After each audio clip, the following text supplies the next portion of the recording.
it's the first time there's been snow on the ground on my birthday for a few years. Today we're going to be doing a lot of things. Going to be shopping for camera stuff. And then I'm also going to be going to a class taught by Leif Sundberg.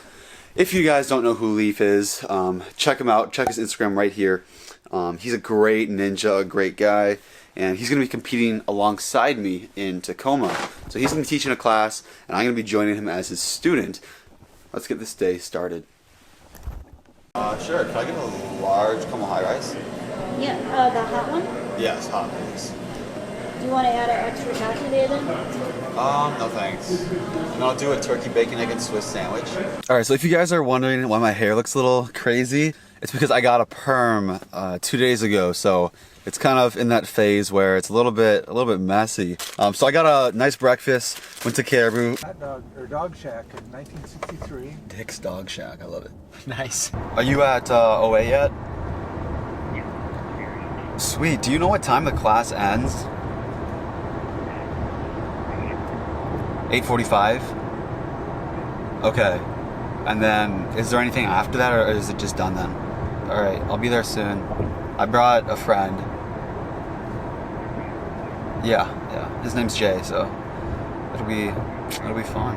Yeah, we're almost there. Be there in a few. You're still on the phone. Oh, that's awkward. Okay, I couldn't hear anything you were saying. I was like, okay, yeah, I'll see you. I'll be there soon. So, see you.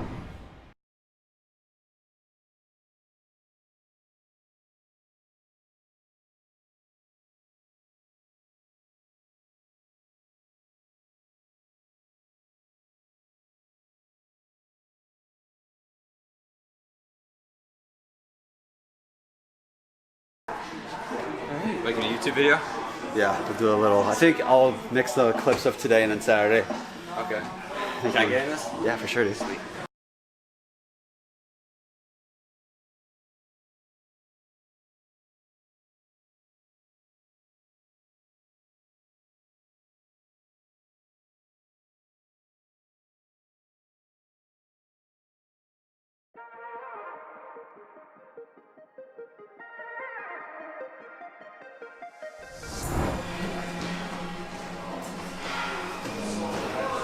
All right, go on this one. You got it. Nice. Ooh, okay. Last one. Hit it. Intensity. Nice, dude. There you go. Good work. We're getting there.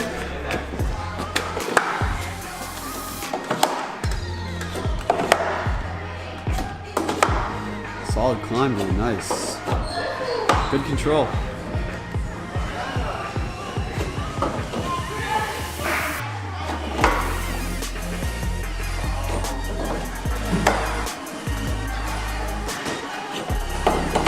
Ooh. Dang it!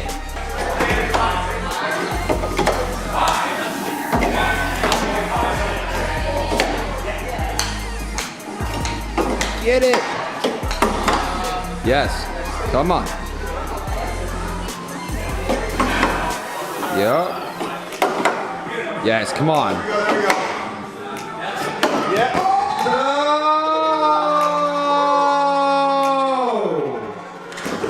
On at it. Yeah. My version of a muscle up. Harder than it looks. There we go. Woo! I thought you were gonna like shame the wall.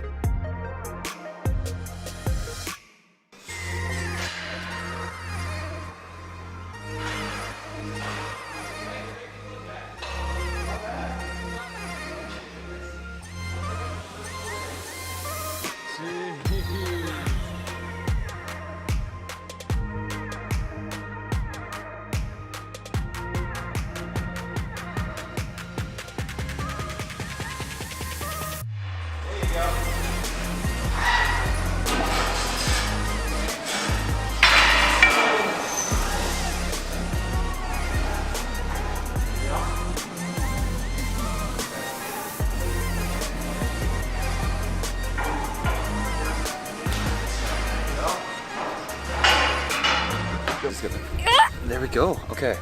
So we just got my shirt order in. The first batch came in. They turned out pretty nicely, as you guys can tell. Sizes small through XL, they are going for $15 each. So if you are interested in getting one, hit me up. Right now, we're just in the park at the lake. We're just filming and taking some photos of the merch and trying to give this one a little kangaroo ride. Oh my gosh. So what are we doing? What do you mean? What are we doing out here? Why are we out here? I'm modeling. You're modeling. Well, she's trying to model, but That was beautiful. I mean, I feel like it would be really good if you showed your face in the pictures. I am. What do you mean?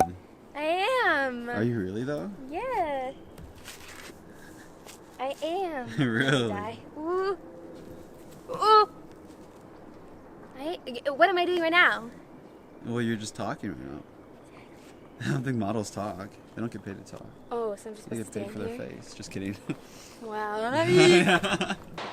All right, guys. 3 tips for rocket ship strength gain. Kind of looks like an upside down pineapple. So my apologies for that. But we are going to dive into this video topic today. So I decided to come up with my 3 top tips that maybe aren't so obvious to you guys on how to gain strength relatively quickly and without sustaining any injury, which is always exactly what we want. Now, why 3, you ask? Well, that's because it's a good number for me. You know, it's not too many that I can't think of it off the top of my head, and like what requires me to do research online and, you know, put some work into it. So 3 is the number we're working with. It's the holy trinity of strength gain tips. All right, starting off with tip number 1, we are going to be looking at a fundamental of Ninja Warrior training, which is grip strength. I swear I did pass the first grade, although my handwriting does not really convey that, especially with deadlifts, with bench press, even with squat, and especially like the, what's it called? It's that one athletic movement that sports players do. You know, get up to the bar like this, and then they go,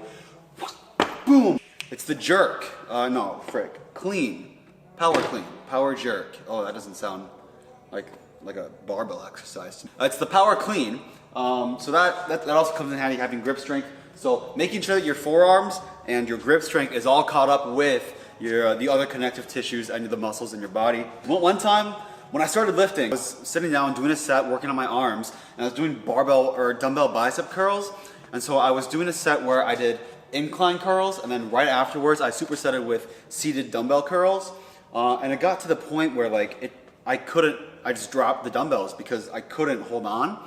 And it felt like my forearms were like on fire. And I thought something was clinically wrong with me. Like I thought that I had maybe, you know, snorted the wrong Pop Rocks or something.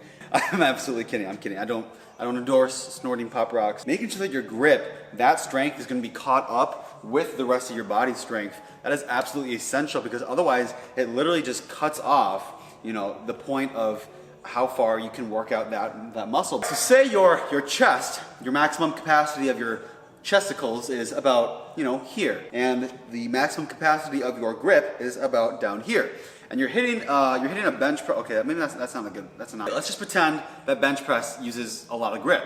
So I mean, which it does, you know, because you want to position it like this and not like this, because that's gonna So once you start doing that bench, my foot is gonna be the bench press and how heavy you guys can go, how many reps, how much volume. So once you hit that grip threshold, you know, you can't really start peeking into that chest threshold because the grip gives out, which means that's as far as you can go. You have to stop there, and you're never gonna really tap into that full potential. That was a horrible visual. I'm so sorry. Wow, I'm so good at making YouTube videos. You won't be able to start really pushing into your limits and really focusing on that progressive growth. All right, so second tip of this video is gonna be your form. Obviously, form and technique is a huge part of lifting, doing any kind of movement really. And if your form isn't in check, if you're not lifting properly, or if you're not doing the exercises properly, then your strength, your rocket ship pineapple, is not going to be able to go very far. Think of form as the fuel for the rocket ship. So if you only have about 2 gallons of gas, I'm not sure if rocket ships take like unleaded or premium, and you're trying to take off, you're trying to go to Mars. So Mars is like that, you know, 315 bench press for 8 reps. Juice in the tank. So, I'm so bad at this. I thought it would be fun to, you know, throw the whiteboard back up and have some visuals with my video, But yeah, I keep proving to myself that my ideas are just, no. If you don't provide enough gas in your rocket ship to carry you, to take you, the full length of the trip, why am I still using this analogy? If you guys don't have good form and you start creeping into those heavier weights, what's gonna happen is your form's not gonna get any better. And your lifts aren't really gonna improve because of that poor form.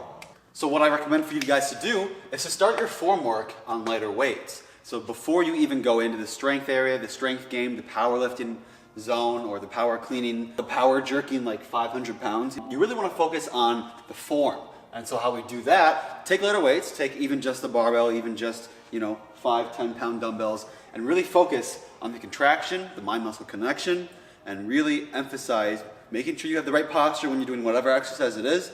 If it's a bench press, we can do exercise inventory videos later, like talk about specific exercises if you guys want that in the future. Leave some comments down below kind of detailing what you guys are looking for content-wise, and I'll be happy to look over those and provide that for you. The heavier up that you go in the weights, the harder it is going to be to maintain that good form.